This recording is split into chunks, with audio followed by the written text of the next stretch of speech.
Assalamualaikum warahmatullahi wabarakatuh. Perkenalkan, saya Sherly Nuvindasari, NPM 2303010001, mahasiswa Program Studi Bimbingan dan Konseling semester 4 Universitas Muhammadiyah Magelang. Di sini saya akan menjelaskan tentang materi persiapan karir dalam dunia kerja. Tujuan pembelajaran yang ingin saya sampaikan, yang pertama, memahami perencanaan karir, yang kedua, mengetahui tentang dunia kerja, yang ketiga, jenis-jenis dunia kerja, yang keempat, etika dan budaya kerja, yang kelima, hal-hal yang perlu dipersiapkan di dunia kerja, yang keenam, kesiapan psikologi memasuki dunia kerja, yang ketujuh, pentingnya soft skill di dunia kerja, yang ke-8 simulasi dunia kerja. Selanjutnya, mengapa sih harus merencanakan karir? Menurut Donald Super 1990, perencanaan karir membantu individu menjalani perkembangan karir sebagai proses seumur hidup yang melibatkan perubahan minat, nilai, dan peran dalam kehidupan. Sedangkan menurut Holland 1997, karir yang sesuai dengan tipe kepribadian seseorang akan memberikan kepuasan, kestabilan, dan keberhasilan dalam pekerjaan. Selanjutnya, menentukan tujuan karir. Yang pertama, mengenali minat dan bakat diri. Minat sendiri adalah mengetahui apa yang kita sukai, sedangkan bakat apa yang kita kuasai, dasar utama dalam memilih karir. Yang kedua, mengikuti tes minat dan bakat. Tes minat dan bakat adalah alat bantu psikologis untuk mengetahui kecenderungan karir seseorang berdasarkan kepribadian, kecerdasan, potensi, kemampuan. Yang ketiga, meneliti kebutuhan tenaga kerja saat ini. Mencari informasi penting peluang kerja yang sedang dibutuhkan di dunia industri maupun masyarakat. Yang keempat, menyusun target karir jangka pendek dan panjang. Rencana terarah tentang apa yang ingin kamu capai dalam kehidupan kerja. Jangka pendek sendiri 1-2 tahun ke depan. Sedangkan jangka panjang 5-10 tahun ke depan, posisi impian karir. Yang selanjutnya, perencanaan pendidikan dan karir. Yang pertama, pilih jurusan atau bidang studi sesuai minat dan prospek kerja. Yang kedua, ikuti pelatihan atau kursus tambahan online maupun offline. Yang ketiga, sesuaikan pendidikan dengan target jangka panjang, karir impian, posisi tertentu, gaji, target. Selanjutnya, ada pokok pembahasan yang ingin saya sampaikan di materi ini. Mengenal dunia kerja. Menurut Suliman 2005, dunia kerja adalah suatu lingkungan nyata yang menuntut individu untuk dapat menerapkan kemampuan, keahlian, dan sikap kerja yang dimiliki dalam menyelesaikan tugas secara profesional. Sedangkan menurut Hasibuan 2013, dunia kerja merupakan tempat seseorang yang mengaktualisasikan diri melalui pelaksanaan tugas yang dibutuhkan organisasi guna mencapai tujuan tertentu. Jenis-jenis dunia kerja. Yang pertama, sektor formal adalah jenis pekerjaan yang berada di bawah naungan hukum dan peraturan resmi. Yang kedua, sektor informal adalah pekerjaan atau kegiatan ekonomi yang tidak terstruktur secara hukum dan tidak terdaftar secara resmi di pemerintahan. Yang ketiga, sektor pendidikan dan keahlian mencakup dunia pendidikan profesional atau keterampilan teknis tertentu. Yang selanjutnya ada etika dan budaya kerja. Yang pertama, datang tepat waktu adalah menunjukkan bahwa seseorang menghargai aturan, menghormati jadwal, dan siap bekerja secara optimal. Yang kedua, menghargai atasan dan rekan kerja. Menghargai atasan dan rekan kerja. Sikap ini membangun kerjasama, komunikasi yang sehat, dan iklim kerja yang positif. Yang ketiga, bertanggung jawab terhadap tugas. Bertanggung jawab dengan tugas berarti menyelesaikan tugas dengan baik, tepat waktu, dan tidak menyalahkan orang lain. Yang keempat, berpakaian rapi dan sopan. Berpakaian rapi dan sopan berarti sesuai dengan aturan, posisi kerja, dan nilai kesopanan. Yang kelima, tidak menyebarkan konflik atau gosip. Tidak menyebarkan konflik atau gosip. Etika kerja yang baik menuntut kita untuk menjaga rahasia, tidak menyebarkan isu negatif di dalam dunia kerja. Selanjutnya ada hal-hal yang perlu dipersiapkan dalam menghadapi dunia kerja. Yang pertama, keterampilan teknis dan kompetensi kerja adalah kesiapan kerja merupakan kesiapan individu dalam hal keterampilan, pengetahuan, dan sikap kerja yang dibutuhkan oleh dunia usaha dan industri. Yang kedua, sikap kerja positif. Sikap kerja seperti disiplin, tanggung jawab, inisiatif, dan etos kerja menjadi penilaian penting dalam dunia kerja. Yang ketiga, pemahaman dunia kerja dan etika profesi. Calon pekerja perlu memahami budaya kerja, etika, profesi, dan sistem kerja yang berlaku di lingkungan industri. Yang keempat, penyusunan lamaran kerja. Salah satu kesiapan penting menghadapi dunia kerja adalah kemampuan menyusun dokumen lamaran secara baik dan profesional. Yang kelima, penguasaan wawancara kerja. Wawancara kerja adalah tahap penting dalam seleksi tenaga kerja dan menuntut kesiapan mental serta komunikasi yang baik. Yang keenam, mentalitas dan kemandirian. Dunia kerja menuntut individu untuk mencari dan mandiri, tanggung jawab, serta memilih mental yang siap menghadapi tekanan. Selanjutnya, kesiapan psikologis memasuki dunia kerja. Yang pertama, mampu menerima kritik dan tekanan.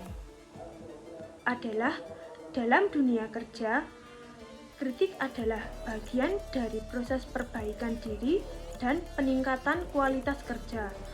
Orang yang siap secara psikologis akan tidak langsung tersinggung ketika mendapat masukan, bisa membedakan antara kritik membangun dan menjatuhkan, menanggapi kritik dengan sikap terbuka, lalu menggunakannya untuk evaluasi dan perbaikan diri. Contohnya, saat atasan menegur karena pekerjaan belum rapi, individu yang siap tidak marah atau putus semangat, tapi segera memperbaiki dengan lebih baik lagi. Tanggung jawab menghadapi kegagalan dan realistis adalah kemampuan untuk bangkit kembali dari kegagalan, tekanan, atau pengalaman negatif. Dunia kerja seringkali tidak berjalan mulus, bisa gagal wawancara, proyek ditolak, atau tidak naik jabatan. Ciri orang yang resiliensi. Pertama, tetap optimis meski pernah gagal. Yang kedua, mampu belajar dari kesalahan. Yang ketiga, tidak mudah menyerah dan tetap mencari solusi. Contohnya, ditolak kerja di 5 perusahaan, tapi tetap semangat melamar lagi sambil memperbaiki CV dan skill. Mandiri dan selalu bergantung pada orang lain adalah kemandirian dalam kerja berarti mampu menyelesaikan tugas tanpa selalu diawasi atau disuruh-suruh. Ciri-cirinya, tahu apa yang harus dilakukan tanpa menunggu perintah. Kedua, bisa mengambil inisiatif untuk mencari solusi. Ketiga, tidak bergantung terus-menerus pada teman, senior, atau atasan. Contohnya, jika tidak paham tugas, langsung mencari referensi atau bertanya dengan sopan tanpa menunggu disalahkan. Yang keempat, ada bisa menyesuaikan diri di lingkungan baru. Adaptif adalah setiap tempat kerja punya budaya, aturan, dan cara kerja yang berbeda. Orang yang adaptif memiliki ciri-ciri cepat belajar hal baru, mudah menyesuaikan diri dengan tim baru, fleksibel terhadap perubahan jadwal, tugas, sistem kerja, tidak mudah panik atau stres dengan hal tak terduga. Contoh, pindah ke cabang kantor baru dengan sistem kerja berbeda, tapi tetap bisa mengikuti dan tetap produktif. Selanjutnya, ada pentingnya soft skill di dunia kerja. Yang pertama, komunikasi efektif adalah kemampuan menyampaikan informasi secara jelas, sopan, dan mudah dipahami. Komunikasi yang baik dibutuhkan dalam: yang pertama, menyampaikan ide ke atasan atau tim; yang kedua, menulis laporan kerja; yang ketiga, melayani klien atau pelanggan. Contohnya, karyawan yang bisa menjelaskan ide dengan jelas dalam rapat lebih mudah mendapat kepercayaan untuk memimpin proyek. Yang kedua, kerja tim, teamwork adalah sebagian besar pekerjaan dilakukan secara tim, bukan individu. Kerja tim menuntut saling membantu dan menghargai pendapat rekan kerja.